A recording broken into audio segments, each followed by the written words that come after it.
Good morning, good afternoon, good evening, wherever you are in the world. Apologies, we've started a little bit late, a few technical problems that we had, but it's all good now. Welcome to the Modeling World International Conference.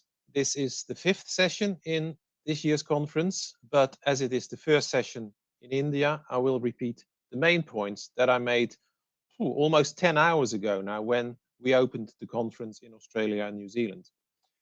My name is Tom van Vuren. I've chaired the conference since 2006, first in the UK, but also in the Middle East. But never we've tried 12 sessions across 4 or even 5 time zones. I'm the regional director for the UK and Europe for Lister Consulting and a visiting professor at the University of Leeds. Now, I often say in my welcome speech that Modeling World is my favorite day of the year. I just love to talk about transport data and models, and I hope you do as well. The conference is an event by the transport modeling profession for the transport modeling profession. And our intention is to tackle the big questions that we all face in our working lives, to challenge conventional thinking where new techniques and data sources are emerging, but also to seek out and call out the emperor's new clothes, the hype. And we celebrate and share the excellent work done around the world, showcasing these successes, sharing them with you so that you can benefit from it and use what you learn today in your work as well. Let me point you to the program. The allocation of sessions to time zones has been done to ensure that everybody can attend Modeling World at times that are reasonable to them. So there are 2 consecutive Indian sessions that are starting now, but the real advantage of this international event and the aim that we had in organizing this is that people will also visit sessions and benefit from and contribute to these sessions in other parts of the world.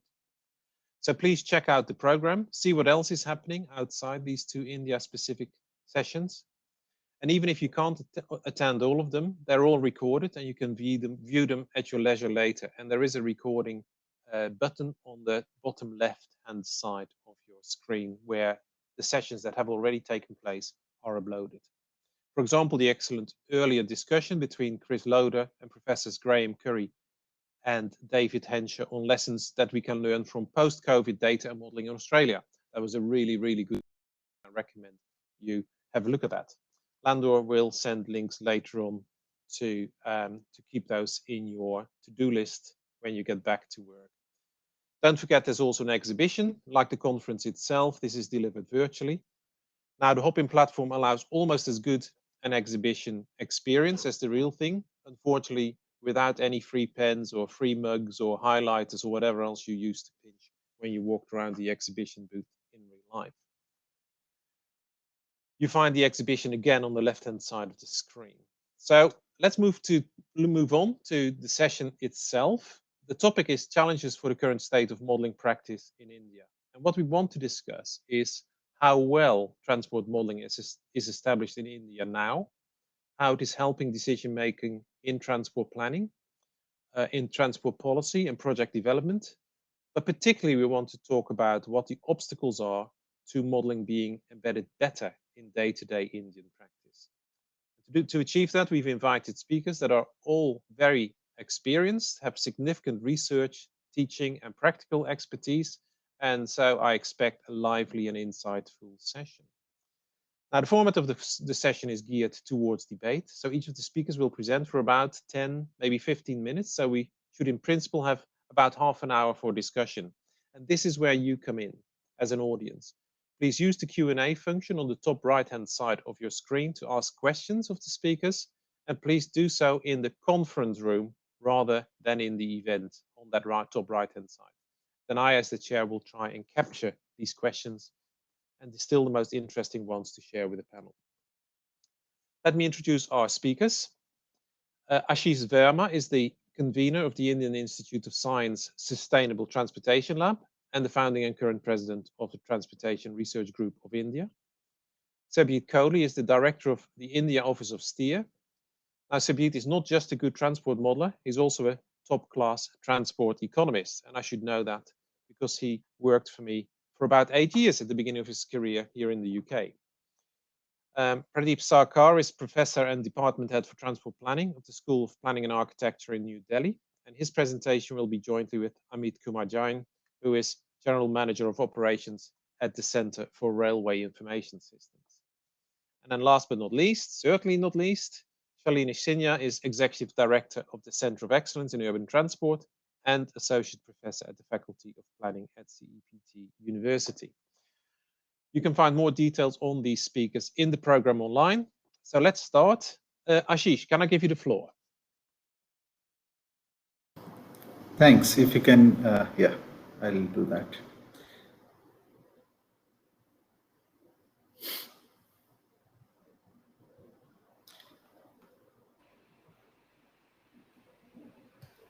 Hope you see my screen.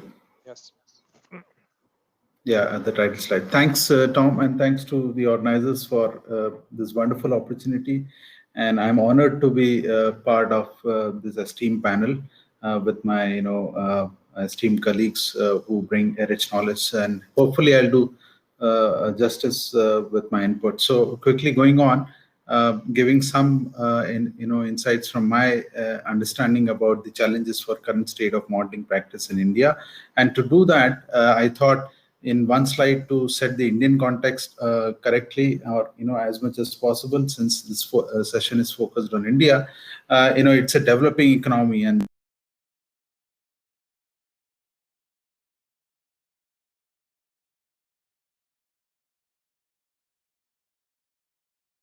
or the requirements of the country are.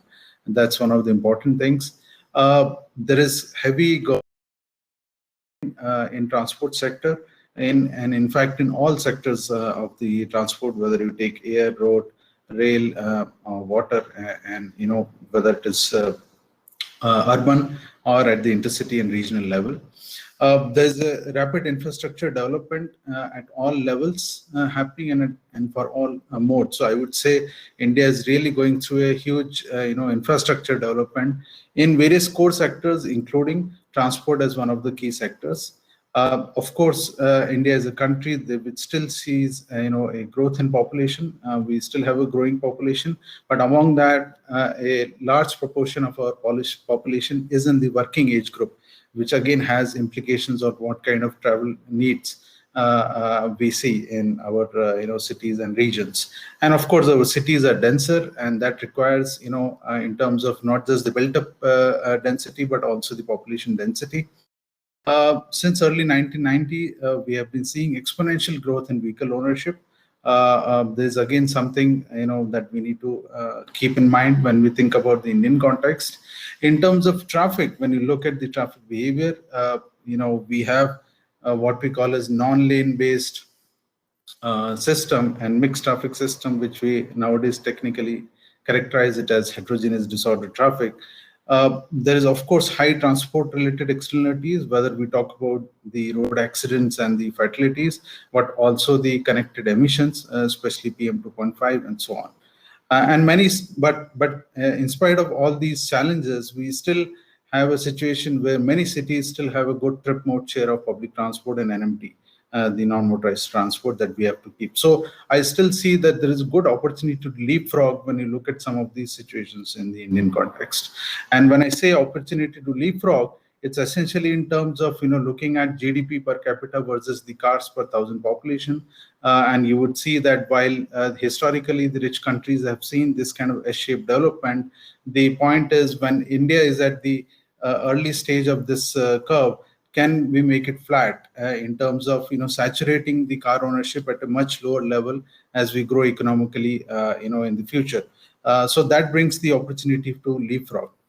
So if I quickly summarize in terms of what challenges I see in the current state of modeling practice in India, one is data caps that prevent development of complex models, which are also policy sensitive. In today's situation, when we are in a development phase, a fast development phase, there is a strong importance of policies, and the understanding the impact of policies is extremely important. But that makes it challenging from the modeling point of view.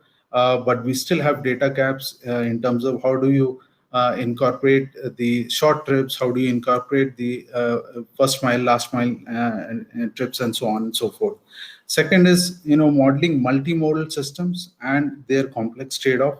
That is something, we are increasingly seeing situation in our cities where we have emergence of multimodal systems, and there is a very complex trade-off which is not easy to understand. That poses challenge. Modeling the externalities connected to transport system, understand them very well. How do you, for example, estimate accurately the exhaust emissions or changes in the road fatalities, as an example, as a consequence of certain interventions? Incorporating emerging mode options into the modeling framework, whether it is cycle sharing systems or electric micromobility options or app-based cab aggregators and so on, that still poses a challenge on how we incorporate them in our modeling structure. And of course, from the microscopic flow modeling, we are still seeing and still need to improve our modeling for the heterogeneous disorder traffic, where we have to move away from a car following or lane-based versus gap following or a non-lane-based models. And of course, diverse socio-cultural and economic setup across the country, it's quite diverse, I would say, makes often the transferability of models challenging from one region to the other. And yes, when we look at comprehensive mobility plan studies that are done in our cities, we still lack the scenario-based modeling, which is important. Other aspects are, inadequate R&D for software developers to model the Indian traffic conditions. Often, these softwares come with little tweaking to Indian setup, but not really, convincing enough or accurate enough to replicate the Indian conditions. We have also seen increasingly that often consultants, it's not something to generalize everybody, but we often see a more client-based or client-focused modeling and analysis, and with shorter timelines that are always imposed, that results in poor modeling effort. I've seen walk and cycle are often excluded from the modeling system. Poor understanding among government agencies on what capabilities and usefulness that these transport models can bring, and this often leads to a lack of confidence in the modeling results. And I would also say there is a predominance of supply side intervention still in the country, and this often serves political economy and even business interests. So models are often used to justify these heavy road infrastructure projects rather than more holistic solutions that we give. Just to give a quick example before I conclude, to especially support the last two statements that I made here. There was this plan for a huge, massive, elevated road corridor project in Bangalore, spanning north-south for about 92 kilometers of length, with almost 53 exit and exit entry ramps. And the question always is whether these kind of infrastructure projects are sustainable in nature. So we used our macro simulation model to assess, this proposed elevated corridor project, comparing it with the alternative scenario of a metro rail corridor being operating on the same. So here S1 is the elevated corridor project and S2 is the metro rail scenario. And what we could conclude was that even in terms of total vehicle kilometers traveled over the network, it would actually increase by a certain percentage with the elevated road corridor scenario rather than getting reduced, whereas it will reduce by some extent with the metro rail scenario on the same corridor. Likewise, we also estimated the emissions and told them that in the metro rail scenario, the emissions would actually come out to be lesser as compared to the elevated road corridor scenario. But what we eventually saw was the concerned agency went ahead and started the bidding process for this elevated corridor project. Similarly, we have been seeing a huge demand for one of the big lung space in Bangalore called Cubbon Park, which is right in the heart of the city, just like the Central Park in New York or in London. Similar parks, and citizens have been asking to ban traffic in this park. So we did, using our travel demand model, a business as usual scenario and a traffic ban scenario of Cubbon Park, and make people understood that with the Cubbon Park no traffic scenario, you are actually at the network level gaining in terms of reduction in the emissions a little bit. But in spite of this, the government, neglected the monitoring results and decided to open the common for traffic. Examples I can give. I'll stop here and hopefully we'll have some more discussion as we go forward. I'll stop sharing. Thank you, Tom. Thank you, Ashish. Nicely timed as well, so that is all good. And I certainly have a few questions there, so I hope the audience too. So please use, as I said, the chat or the Q&A session on the right-hand side. Can I move on to the next speaker, Serbjeet? Good afternoon, morning, evening, all. I hope you're all doing well, safe and sound in the current uncertain environment, as we currently here, at least in Delhi, are experiencing another lockdown and a serious, very scary surge of this pandemic. And I hope we all come out of this safely, soundly. I kind of, have not got many slides to talk about. I just wanted to speak through one slide, and as expected, exactly when I was about to present it, my PowerPoint decides to hang itself. It's come back now, so I think I should be able to share it. Let me know if everybody can see one slide on my screen. So I wanted to share a small story. Not sure how many of us. I'm sure quite a few of us have heard this story. But this is the story of the 4 or 5 blind saints and the elephant, and they all turn up in a forest where they come across an elephant, and they're all actually exploring this elephant in different ways, different parts of it.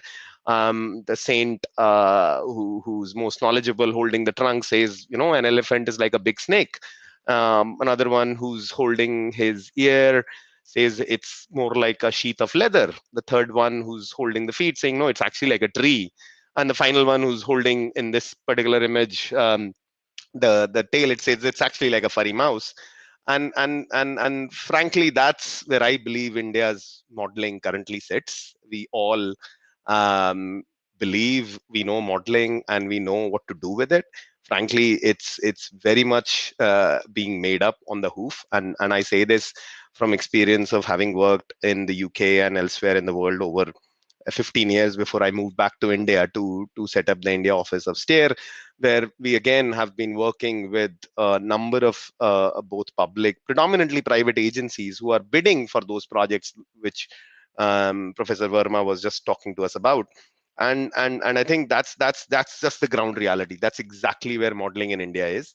And what I only had just thing that I wanted to share and discuss in this forum was how I think this is not just where things stand. There's lots of future here to be considered, and the way we see this future, at least from my perspective, is currently there is no real data, as what Dr. Verma was also telling us, that we don't have, besides the census data that is collected once every 10 years, we really don't have any firm consistent data sets which run over multiple years, over consistent sources of data sources, be it the more modern age mobile phone or GPS based data that is starting to be used globally, or be it counters that are placed all around the motorway network in the UK and in the US, be it any other those sorts of quite sophisticated data sources which are also available publicly in many parts of the world.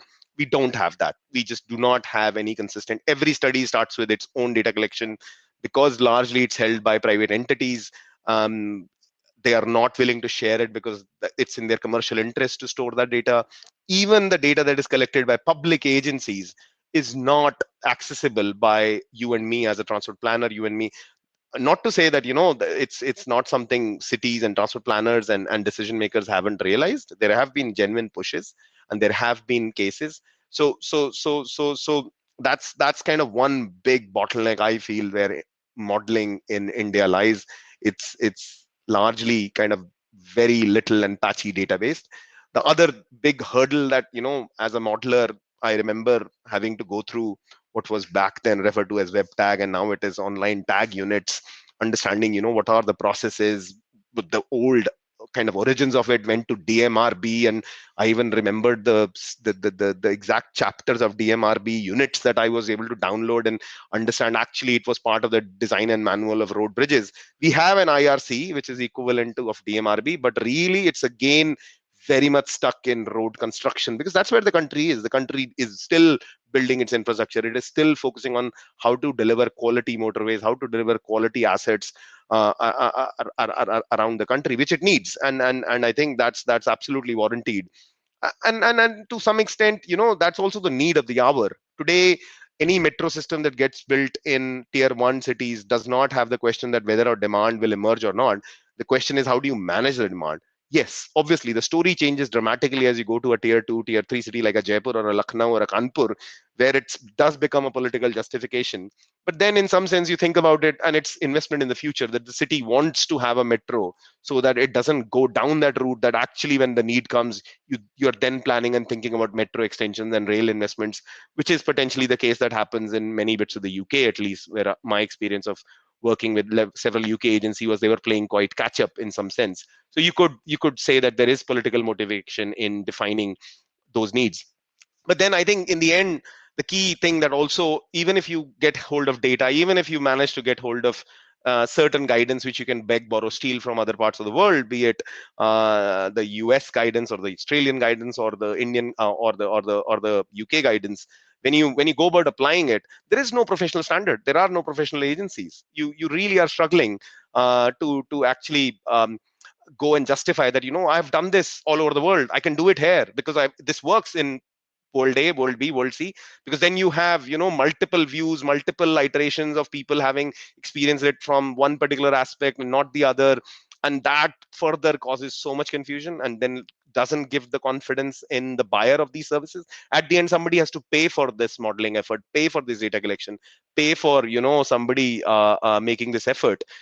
So having, counter arguments with various academics, various professionals, various different agencies saying, oh, no, I used to do it in this way, why haven't you done it in that way, doesn't help the profession, is just my honest admission, having worked in this profession for over 20 years, both internationally and in India. But again, it's not all doom and gloom. It's not all blind men trying to identify what an elephant looks like.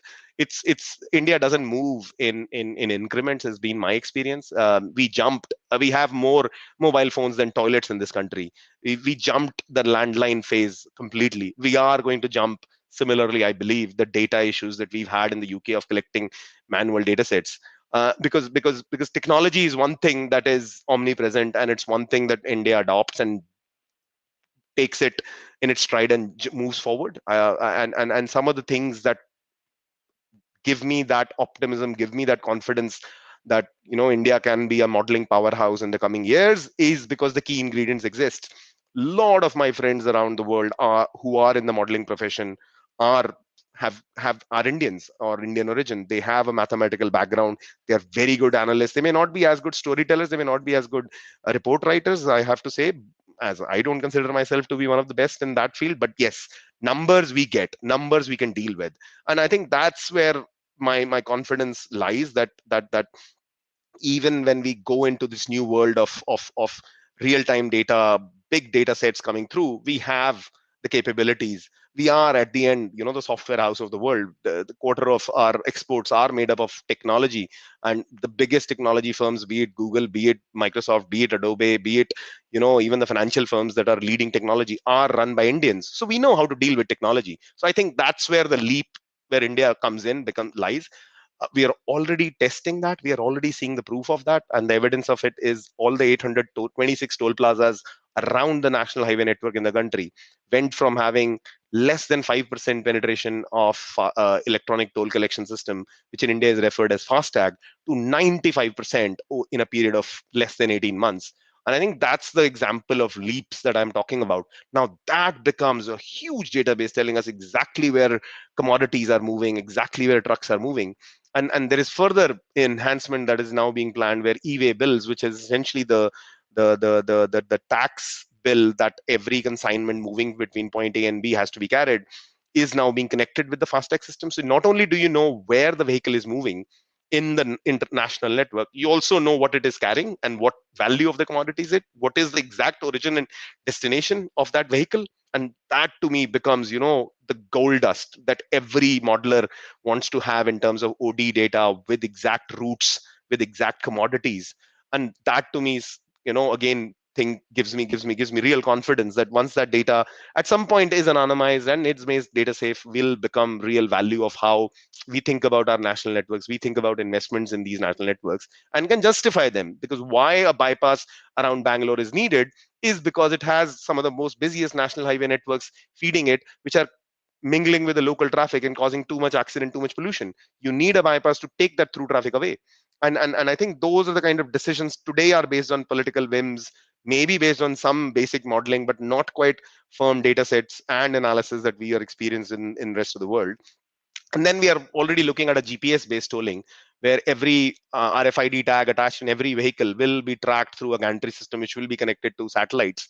And that will further enhance the ability of modelers of if once this data starts becoming available, to assess the key movements that today we are still using quite small household sample surveys, trying to use synthetic matrices to estimate the demand moving between different OD pairs. We are really looking at certain leaps and bounds coming forward.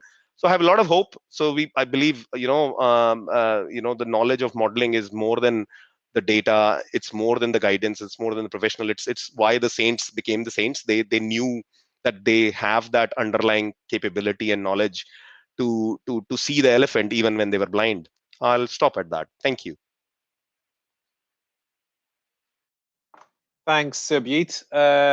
Really pleased with some of the things you said, and that I would like to explore, particularly around what the rest of the world can learn from India. I mean, this is one of the things we try to do here is not just look at what are the problems, but also what are the solutions and where are advances made that others can learn from. And I'm with you that there is a good chance that India will jump some of the developments that have been part of, let's say, what happened in Europe and the States. Next speakers will be Pradeep Sarkar and Amit Kumar. So I think, Amit, you will drive the slides, and Pradeep, you will start with the presentation. Yeah. Thank you, Tom, for giving me the opportunity to speak at this international forum on transport modeling. It's a great privilege to be here to share my some experience. As you know, I have been in the profession for a long time and faced number of challenges and problem in the area of transport sector. Still, we are coping with these problems. It is very difficult to resolve all the issues, but of course, I'm happy that Ashish has given a bird's eye view about what is happening in India. He has reduced my time, but quickly I like to focus on the transport problems, which has been a major issue nowadays, particularly with respect to public transport operations. We have seen particularly not only we see the public transport of problems of public transport operations in other period of the day, but in the during the peak hour of the situation, public transport situation in India becomes very worse. I'm just like to rather than getting into the detail of what is happening in a and giving a nationalistic view, I'll concentrate about the peak hour public transport operations, particularly with respect to metro operations. When metro was commissioned after 2000, was extremely happy that it has opened the avenue horizon to have a greater mobility. But over a period of time, we find the capacity generated is increasingly becoming saturated, and people have been really thinking thrice whether they are going to use the metro or not during the peak period, because it has become so unattractive, unsafe, and as a result, we see the movement of vehicles on the roads. So what do we do? What is the solution? Solution could be that we try to increase the frequency in the metro operations, increase number of cars during the peak hour. But ultimately, this is a capital intensive and it has its own limitation.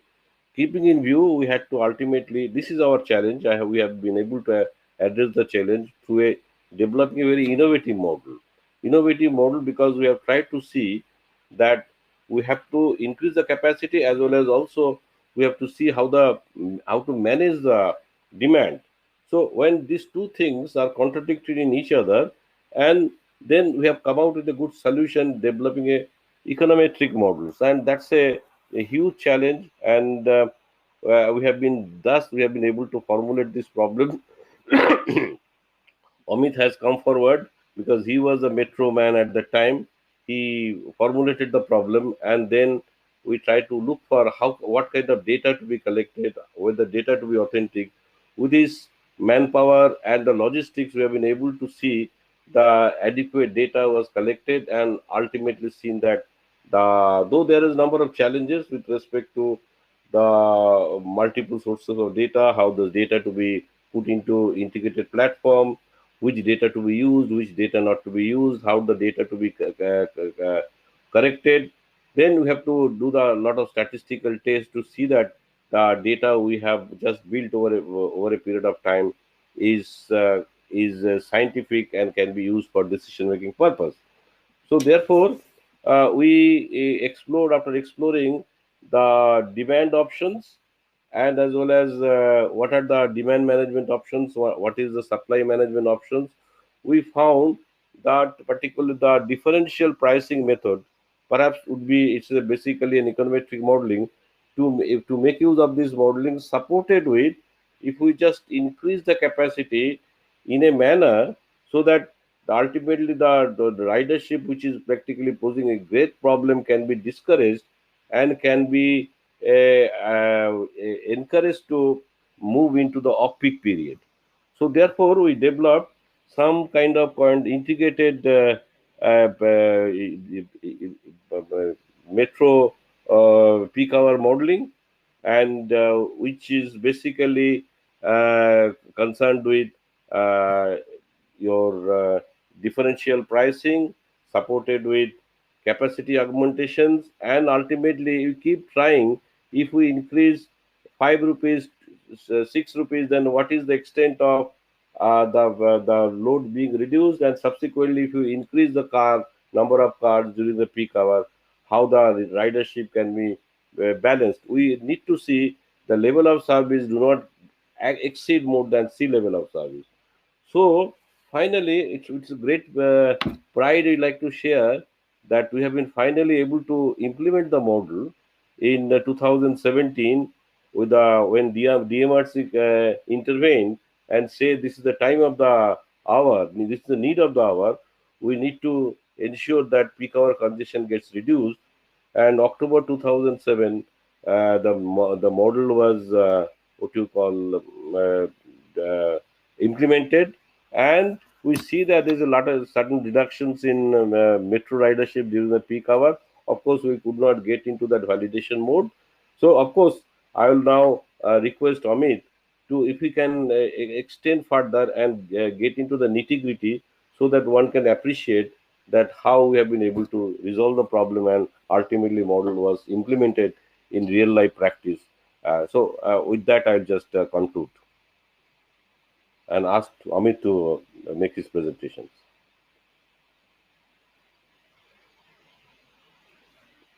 Amit?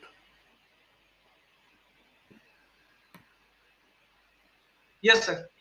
Yeah. Thank you very much, sir. So I'll be moving to the problems that we faced while modeling. So Professor Sarkar has already discussed that what kind of model we developed, that was to each peak hour congestion in the metro trains using demand side and supply side measures. So what kind of challenges we faced in this modeling? First and foremost was availability of the data. That is about quality and quantity of the data. Research, we did the literature review and we found that the data regarding elasticity of demand, of metro demand, with respect to fare was not available anywhere. Although it was available for the bus services, but for metro, demand elasticity data was not available. So we decided to do a passenger survey of 1,000 commuters. Then there is another problem is that there is lack of open data policies and open data platform with the organizations who have data. organizations are sitting on the piles of data, but they lack any data sharing policy. And in absence of data sharing policy, they are not able to really share data with the, academicians or consultants. Then another problem is integration of data from the multiple sources. If data is available with multiple sources, like data of the ridership is available with Delhi Metro, the DTC, but if I want to integrate this data, there are challenges because I need to have data of the passenger kilometer so that I can compare apple to apple. So from Delhi Metro, I could get passenger kilometer data, but DTC does not have that passenger kilometer data. Then again, how to integrate OD metrics of these two organizations and how to get data from Indian Railways. So even if data is available, integration of data which is coming from multiple sources remains a challenge. Then comes the privacy issues. In absence of any data sharing policy, many a times data is denied because it's said to be private. I mean, there are privacy or security issues involved. Rather than anonymizing the data, organizations just, they prefer not to share the data. And when we go, because we don't have primary data available, secondary data we don't have, so we sometimes go for the surveys. In surveys also in India, we found that respondents they don't give correct answers. Like if you ask them about their income, they would like to hide their income, thinking that the survey may be for income tax purpose, and if they reveal their correct income, then income tax people may come to their home. I mean, that kind of apprehensions are there. So it often happens that people don't reveal their correct information. And then comes the validation part. For validation, again, we need very authentic data, free of any biases, and it should be as per the. I mean, if we have to validate our assumptions, then the data should be as per those assumptions. So it is very difficult to obtain data for validation of the model. So these are the common challenges. So as Professor Sarkar already explained that we developed an integrated model to each peak hour congestion. This is the kind of peak hour congestion we witness in metro trains. It is pre-COVID period, of course. During the COVID period, we have already restrained the entry into the at the platform. But during the peak hours, which is 8 to 10 a.m., the congestion used to be very, very high, and which was deterring passengers to use metro trains. So we planned in an integrated model, which means that adoption of both differential pricing and increasing the supply in terms of the car kilometers in peak hours. So that is combination of these two factors and how it will impact congestion in the peak hour in terms of the level of service inside the trains. So we needed two kind of data. First was to estimate demand elasticity with respect to the services. For this purpose, we needed data of the car kilometer per month and ridership line wise. This study was done in 2014-15. At that time, Delhi Metro was increasing number of cars per train. So we had train kilometer data, but then we needed to convert it into car kilometer, and then we need to know at what moment of time this car was introduced. So we got this data from Delhi Metro. Since I was working with Delhi Metro, I got this data.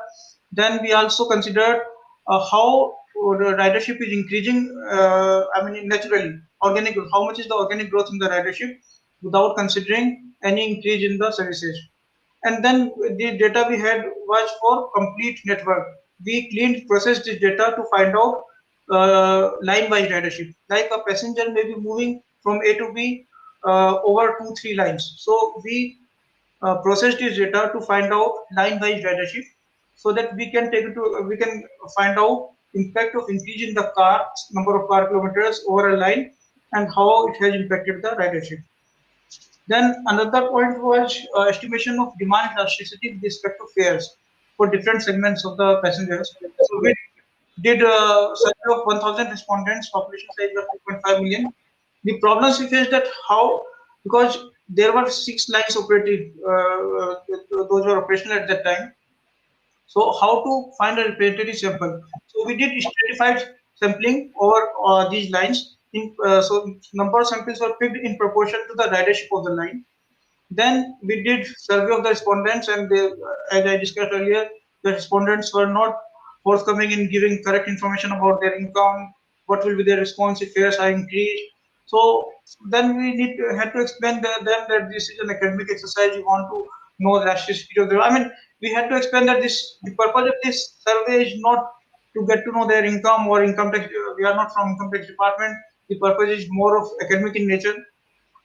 Then how to maintain randomness in this kind of survey where you are asking questions from 1000 respondents. So we devised a method that every third person or fourth person will be surveyed. And again, this kind of survey has become time consuming. So we did a pilot survey over first draft of the questionnaire over 50 respondents to see how much time it is taking. It should not have. So we decided that the survey per respondent should not be taking more than 3 minutes. And then on that basis, we refined the questionnaire, and we needed to do survey on other modes also, like metro trains.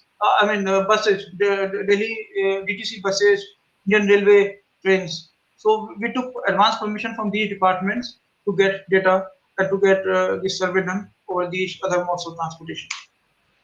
Then we developed the model, and this model was converted into a software so that the operations managers of Delhi Metro can use this model conveniently.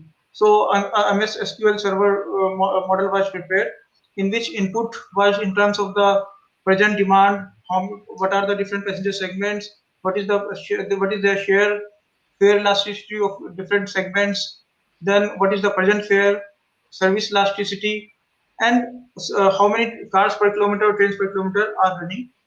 And by changing different parameters, like if I change peak hour and non-peak hour fares, and if I increase or decrease number of trains per hour, I could see impact of these parameters on level of service. Like in this example, earlier level of service was E, which was bad, and with these interventions like increasing fares in peak hour by 42%, increasing fares by 10% in non-peak hours, keeping supply, cars in peak hours same, we were able to improve the level of service from E to C. And this 54,000 is the number of passengers per hour per direction. So this model, we developed the model and then we converted it into a software so that operations managers, they can use it conveniently. This was implemented in October 2017. So they defined the peak hour before 8 a.m. and then 12 non-peak hours before 8 a.m. and then 12 to 5 p.m. and then after 9 p.m. was defined as non-peak hours, and an additional discount of 10% was offered on use of the smart card. Conclusions. So with this perspective, some of sessions that I have, from my limited experience of the modeling, that it's better to have a partnership with between academic institutions who need data and the organizations who have this data. Like Indian Railways has forged a partnership with IISb, Indian School of Business, Hyderabad, and an MOE has been signed, wherein IISb will pick up topics of research, topic for research, and in consultation with Indian Railways, and Indian Railways will provide data for that. So some kind of NDA can be signed, that is non-disclosure agreement, to address the privacy issues. Open sharing data policy should be there by the in the organizations, wherein anonymized data can be shared openly with the academic institutions, consultants, whoever needs this data. Then if we have to go for survey, it is better to start with a pilot survey for over 5 to 10% of the sample, and then refine the survey form, and then objectives of the survey should be told upfront to the respondent. And when it comes to the modeling, my suggestion would be that first do proof of concept to test the model at the initial stage, and then once you are okay with the POC, then you can go for developing the full-fledged model. And it is always better to develop a user-friendly UI so that executives can use it. Modeling for the purpose of academician is fine, but how executives are going to use it? So executives are, we should not consider that executives will be able to work like academicians. They will not know many things about modeling. But if you develop a user-friendly software or platform, then executives will certainly like to use these models. Then validation of the model. Please check your assumptions. Whether I mean this data and whether this data, the set of data that is being used for validation is I mean, as per your assumptions that you have taken at the time of development of the model, and need be clean this data and process this data so that validation can be done. So that is the end of my presentation. I hope I have not taken that extra time. I'll let you off. I'll forgive you, Amit. You worked really hard, and we're still reasonably close to the time that I wanted to be. Okay. Really interesting last slide. I think a discussion point that we can have later is around how India can set up the relevant governance structures to ensure the kind of things that you mentioned that to some extent modelers should take for granted about building a proof of concept, validation of models. That is a given that there are standards in which we do that. So that'll be a really interesting point to hear also from the audience what they see as as the role of the various institutions that exist, what we can learn from other parts of the world, or why India is actually very different. Moving on, before we actually get into the discussion, to Shalini.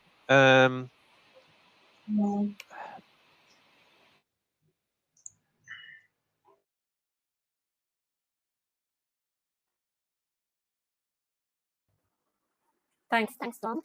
Very happy and glad to be a part of this conference and having an opportunity to share my thoughts on the challenges for the current state of modeling practice in India. I would actually be focusing more on the urban context, because that's an area where I have largely worked. So we'll talk about the key challenges in the urban sector. Can we move to the next slide, please, Mark? Thanks. Yeah.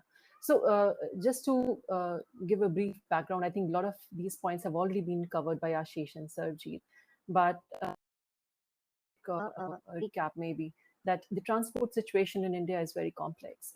One, because of the rapid urbanization, a lot of people coming into urban areas. We have around 53 cities with more than 1 million population. That's as per 2011. In 2001, this number was 35. And in 2021, we expect this number to even be bigger. And a large urban population base that we're talking about, 600 million, around 40% of the population to be urbanized by 2031. Apart from the urbanization, the other interesting bit is the dynamic socioeconomic context, which is rapidly evolving. So we are not just talking about, if we talk about passenger transport, we're just talking about four-wheelers, but we have two-wheelers and quite a lot of them, three-wheelers and three-wheelers on a shared mode, and then the new emerging micromobility mode. So that makes it really complex.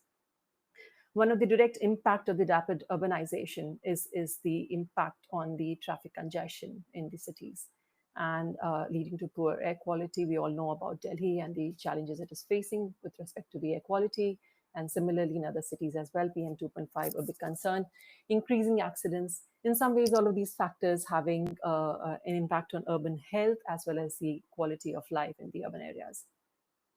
So there has been a lot of policy response, increased transport investments through various projects and schemes. So Jain, Amrut, then a bus funding, and now we have the FAME, that's the electric bus funding schemes, which are already there.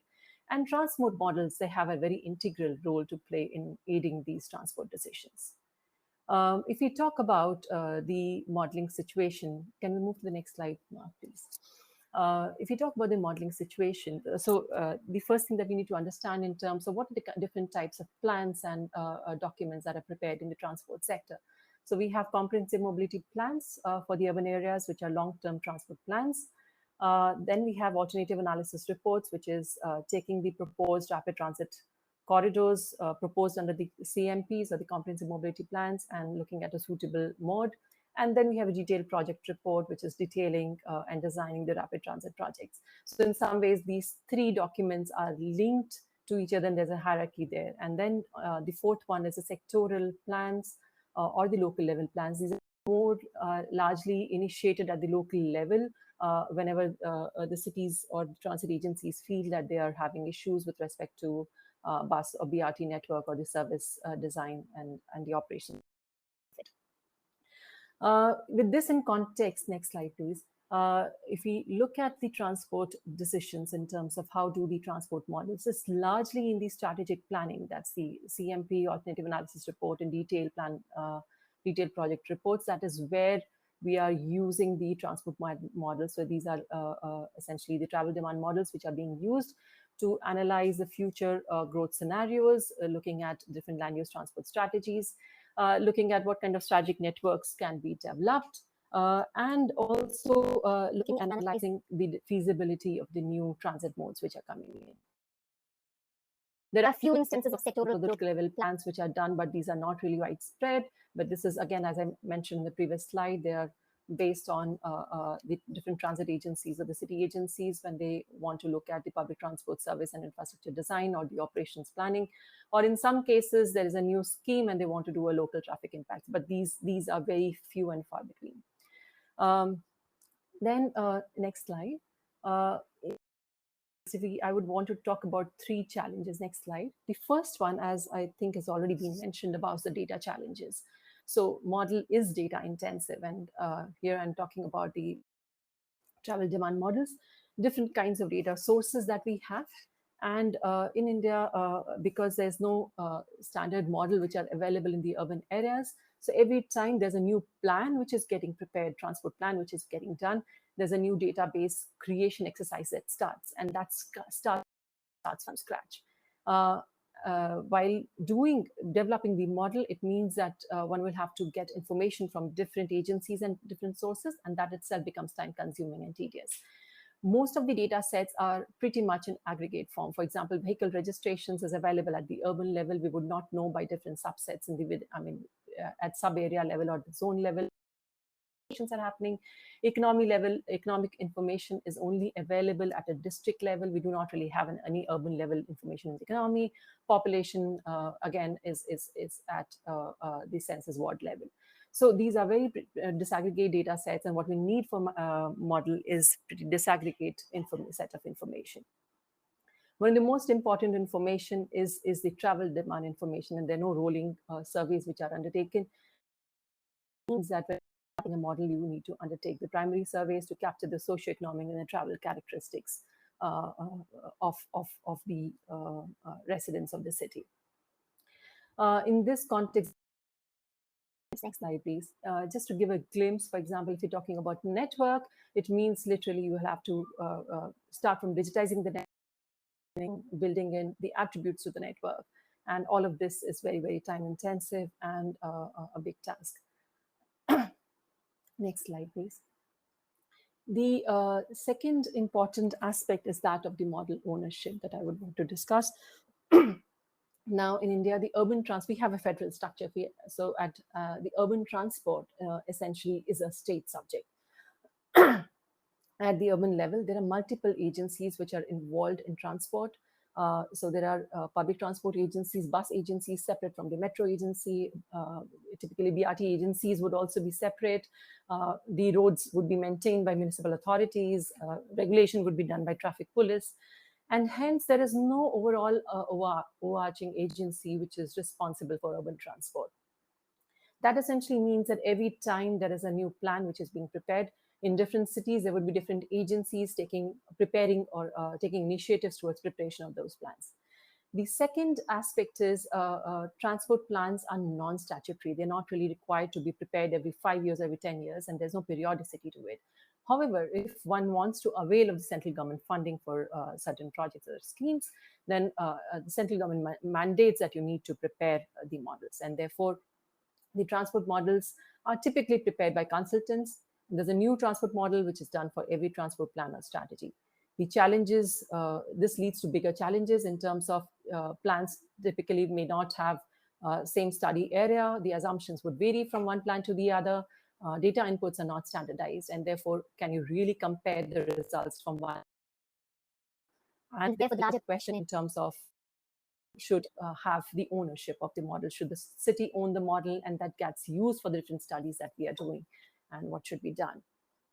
A related point to this, next slide, is that of the planning process per se in the Indian context. So we are preparing the transportation plans.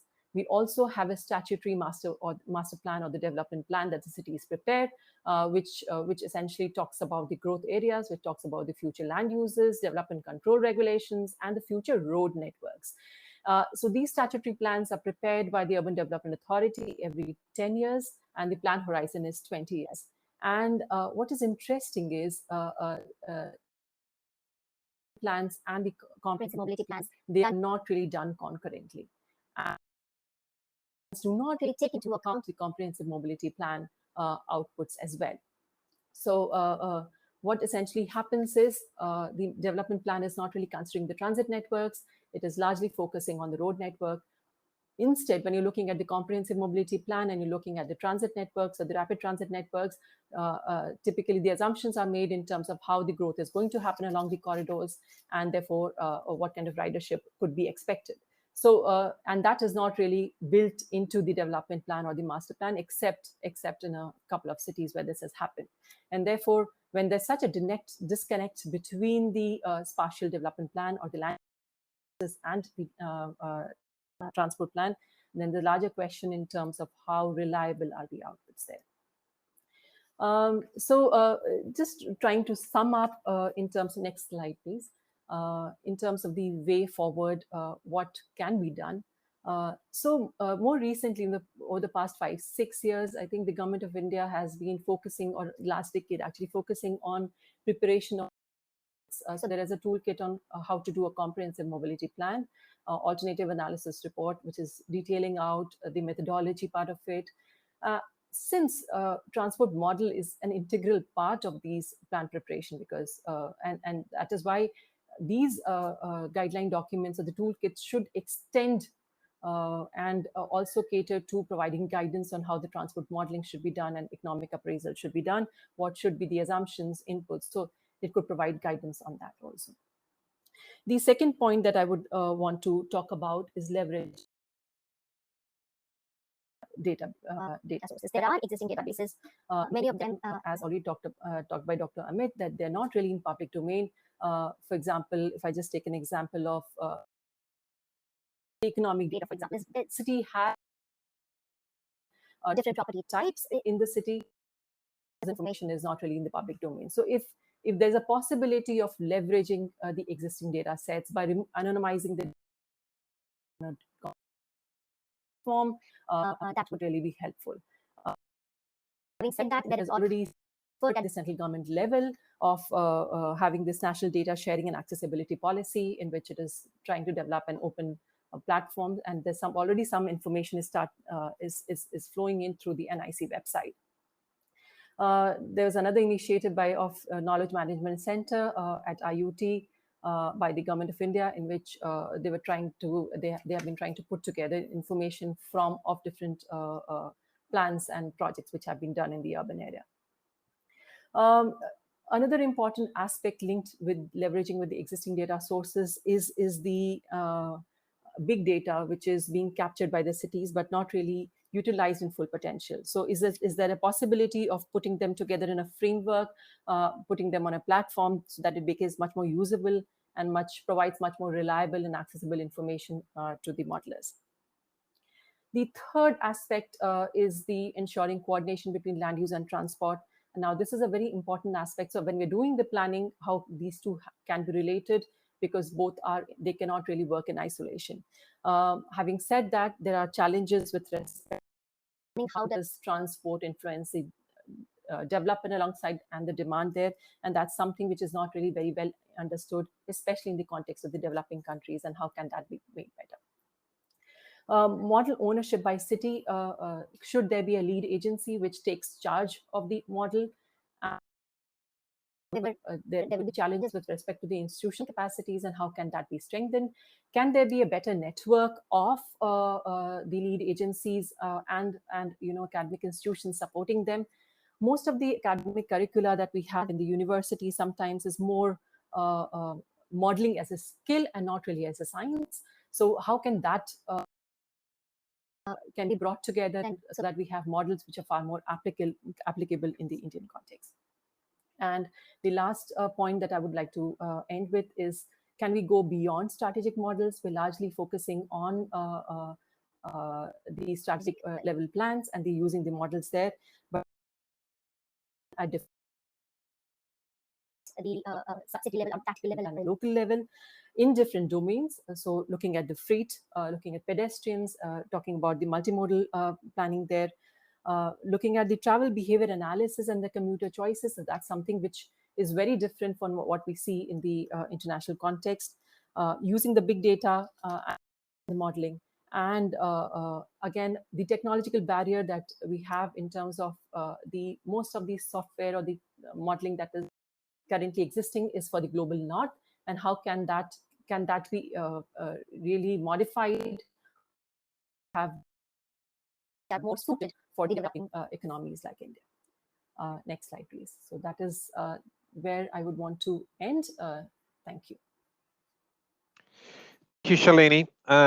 Great presentation. Lots of good points, again, that I hope the audience will pick up and hopefully ask questions about. We've got a few questions, but I'll start with some of my own. And if I can stay with you.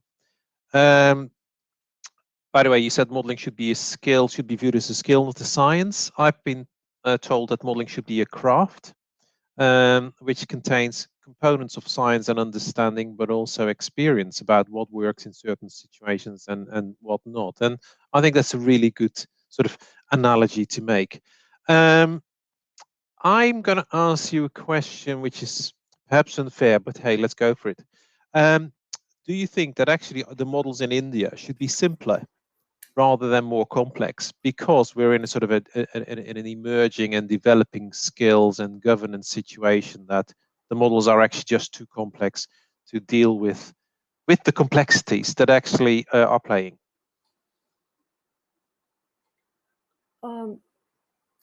Yes, Tom, I think I would agree to that point, because I don't think with such a dynamic situation that we are in, where urban areas or in such a dynamic context that we are in, we first need to understand with the change in the population that we're having, with the motorization that we're having, with the change in the socioeconomic context that we are having, how is that really influencing the travel demand? And I think a lot more understanding there with respect to understanding of the travel behavior per se. And I don't think we have understanding of how people decide, how people move, what are the major influencers. So simpler it is, better it is. And once we have that understanding there, we can, of course, go on to the more complex ones. Yeah, absolutely. Models to understand rather than to forecast. And the interesting thing is we struggle with that in countries like the UK, where we've been doing it for a long time and still forget that models are more than just tools to produce numbers about long-term into the future, and focus. And there's too much focus probably on the strategic demand models rather than models that help us sort of see what is actually happening.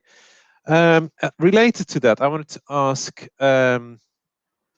Ashish a question. I think you mentioned in your presentation that there is inadequate R&D by software developers to reflect Indian, or I think conditions, or actually conditions in general for emerging economies.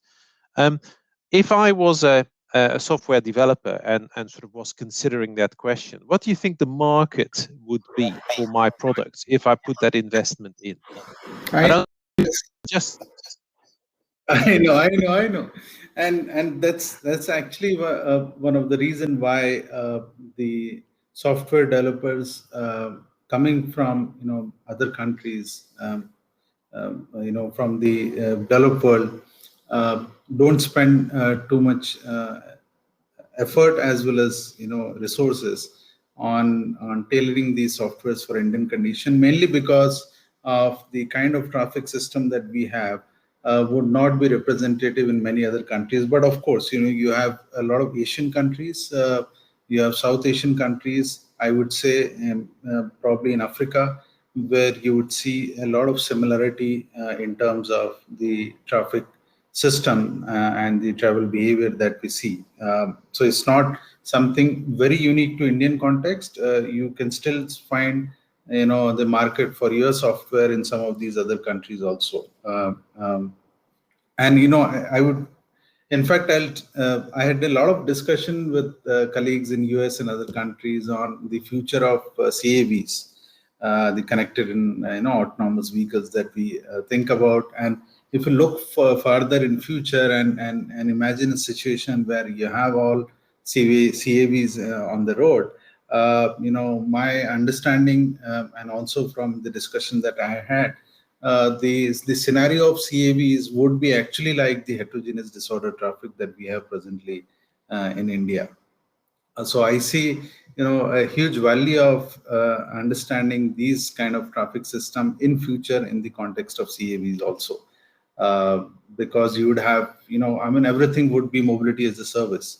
In the future, you ration need and requirement. One day you need a small vehicle, another day you need a bigger vehicle, and they don't then really when they're moving, they don't really bother about lane, etc. It's all about how you maneuver and keep yourself away in the whole CAV scenario. So maybe in future you'll have even bigger market with this kind of condition. So that's the promise I can probably give to the software developers. And of course, we would like to see some input from the countries themselves on what it should look like.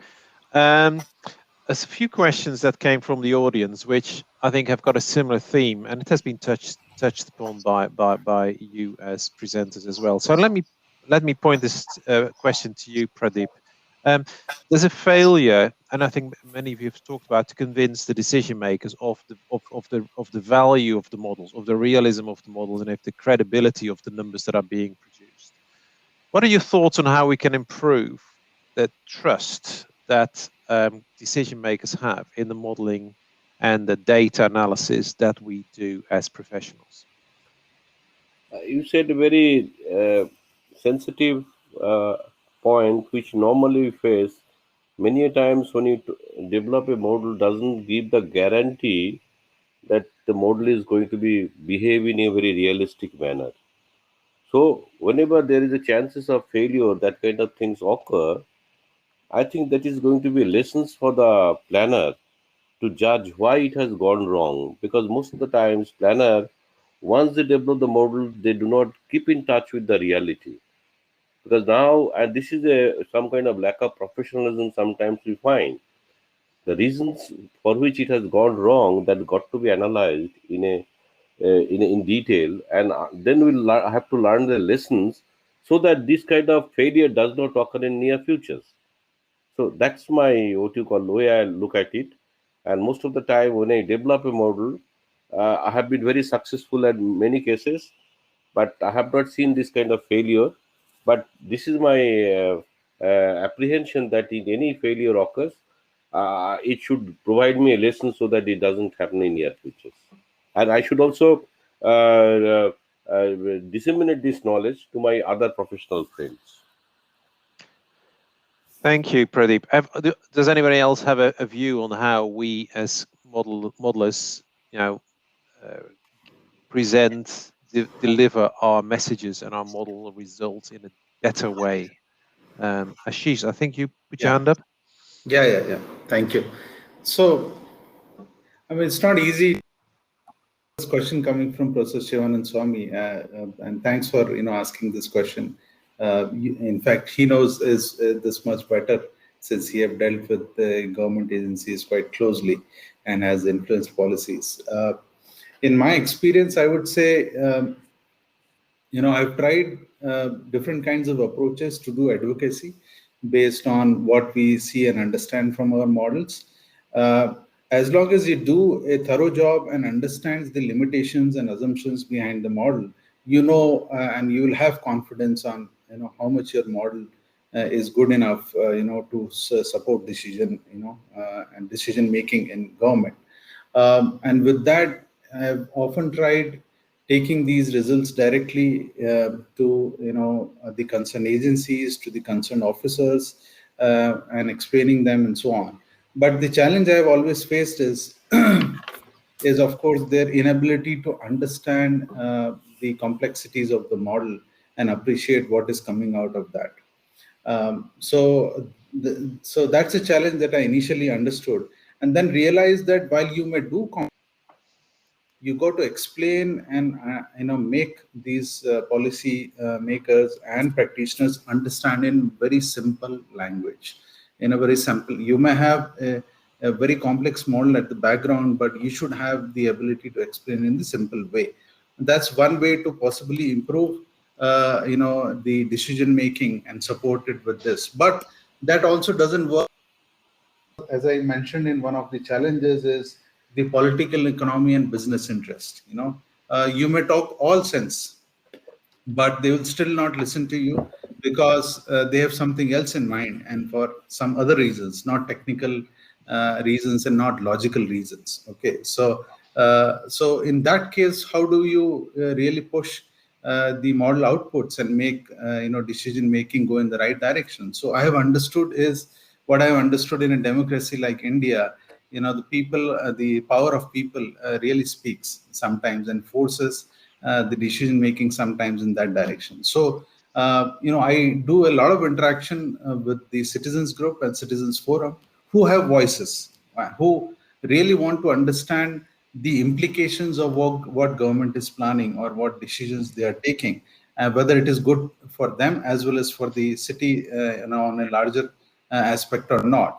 And so when you empower them with the knowledge based on your models, they are able to make the right kind of noise. And I have seen many times government being forced to stop and not do something wrong because of the force of the democracy.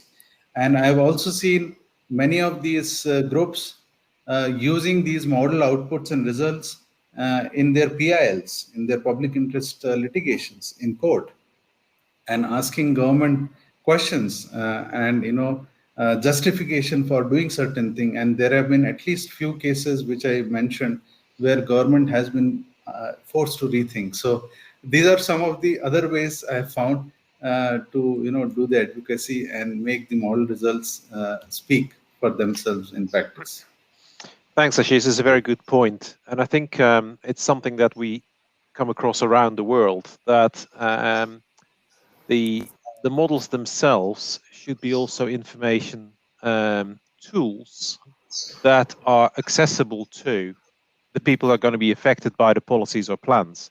And of course, with the kind of software packages that we rely on and the expertise that we as professionals have developed, it becomes quite hard for people who are actually living next to the road or losing a piece of land because a road or a railway is pulled through it, who are losing business because there's an alternative transport mode that is going to be promoted, like BRT, that they actually have access to models in an equitable way. Serbjeet, I was going to ask you around that, particularly also with your experience in the UK. How do we do that? It's not just about getting the message to the decision makers. It's also ensuring that the people that are going to be affected by these projects have access to the models. I think it's back to the first point that you asked Shalini about.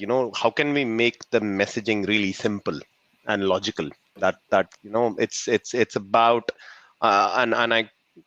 we work extensively on toll roads, and these toll roads are now being expanded all over the country at the pace that no other country has ever seen, and there are people being affected, and decisions like switching everybody to an electronic tolling was something that had to be communicated at that level, that it will save you something like 20,000 hours per day in terms of your time saving. It will save you the burnt fuel that you waste there. It will save you your frustration stuck behind someone who's trying to get the final penny out.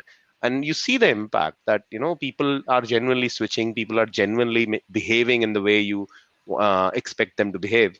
And a great example, I go back to London Olympic almost 9 years ago now, where the messaging from TFL based on the scenarios that they had planned was very clear and crisp, that avoid peak hours in August. Do not come to London if you can work from home in the peak hours, because we are welcoming the whole world. And it worked. London was beautiful. The Olympics went mostly without glitch.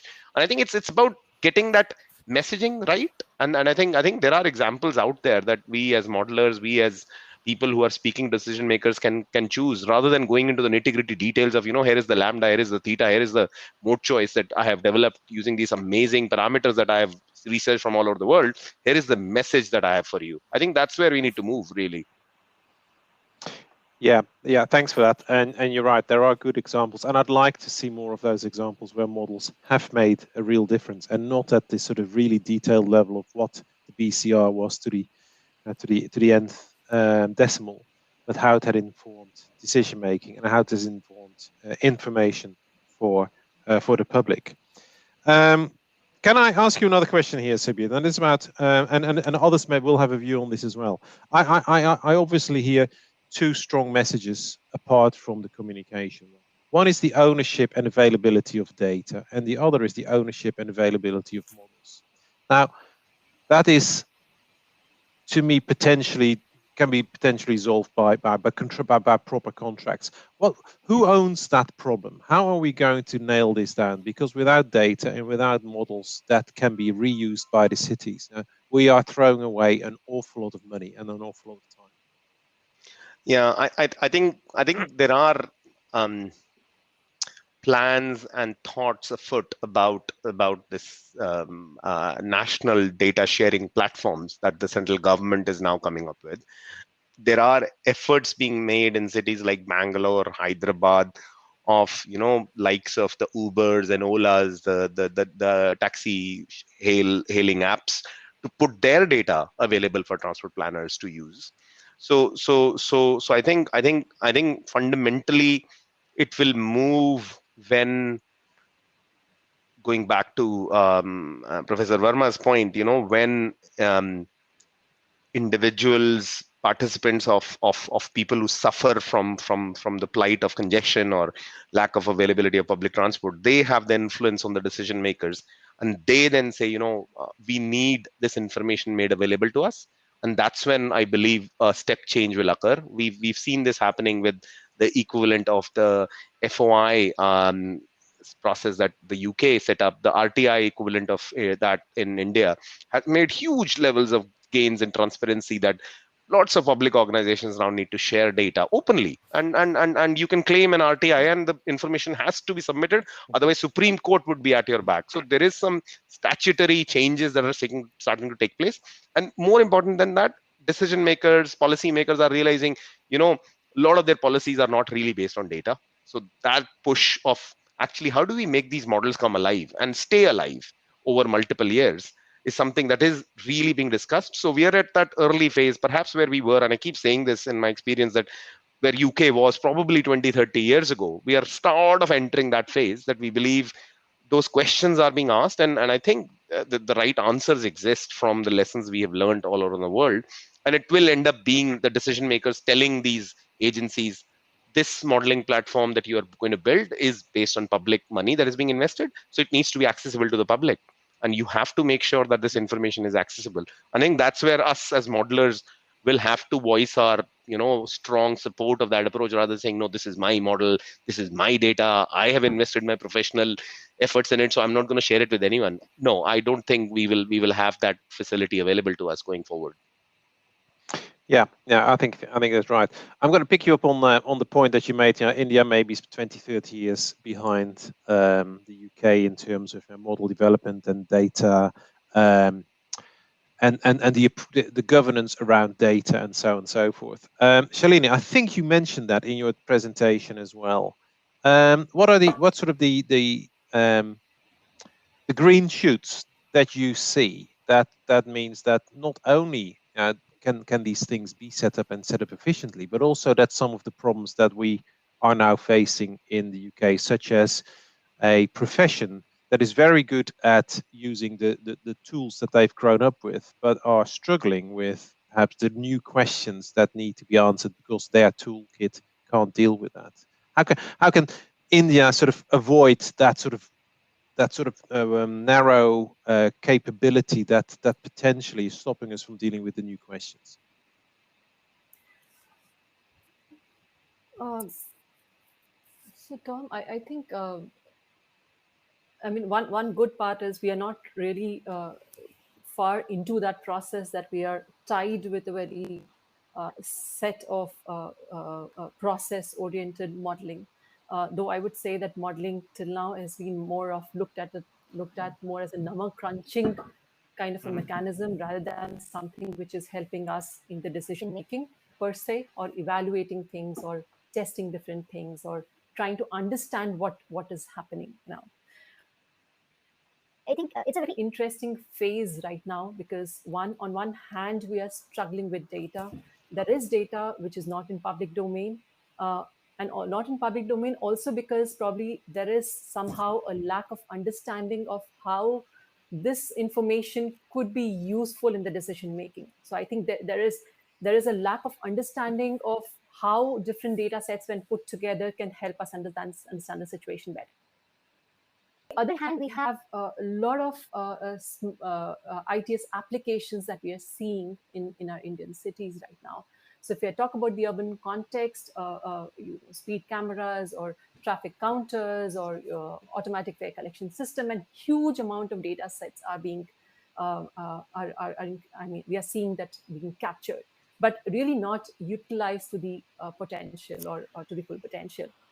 I think somewhere if we are able to, I'm coming back to linking this up with the first again, if we are able to use these for smaller, decision making, or illustrating that how using this data that is available to us and building small models, how it can be useful, we'll be able to make at least some kind of a change in the local authorities.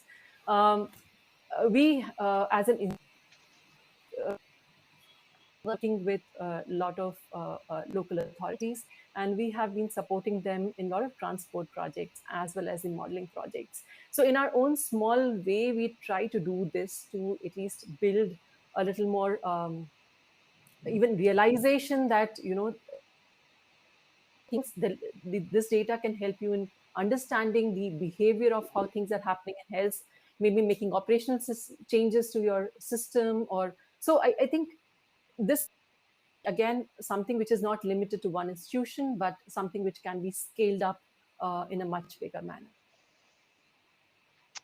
Thank you. Yes, and I think yeah, obviously you're right. This is not going to be up to one institution. Collaboration, sharing data, and creating that community of transport modeling is, I think, what has really happened in my lifetime, and I think that brings that strength and resilience, and I think also the respect for what transport modelers and data analysts do. Amit, I'm going to take that question to you as well, and links back to a question that came from the audience, is to what extent do you feel that we need to use models more for exploring and testing of alternative scenarios rather than keeping focus on trying to predict the future? Yeah. So we need to understand that how demand will be in the future. So predicting demand using different kind of data sets, and not only, demand for one city may be different than demand for other city.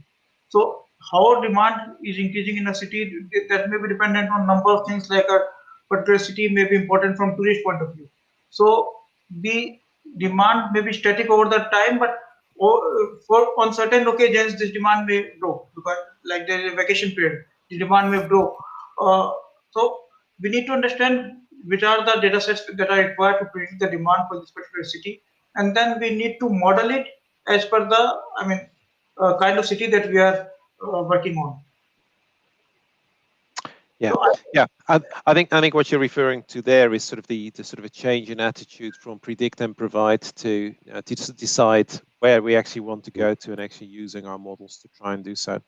And I think that's again fantastic if there's if that can help, where the models can help show what the kind of alternative futures could be if we make different investments. And that's would also help, I think, ultimately to get to the point that Ashish made earlier around how do we get to a future India where the GDP is as high as what many other countries now see, but where the car dependency has not sort of evolved to the levels as we see in particularly the US.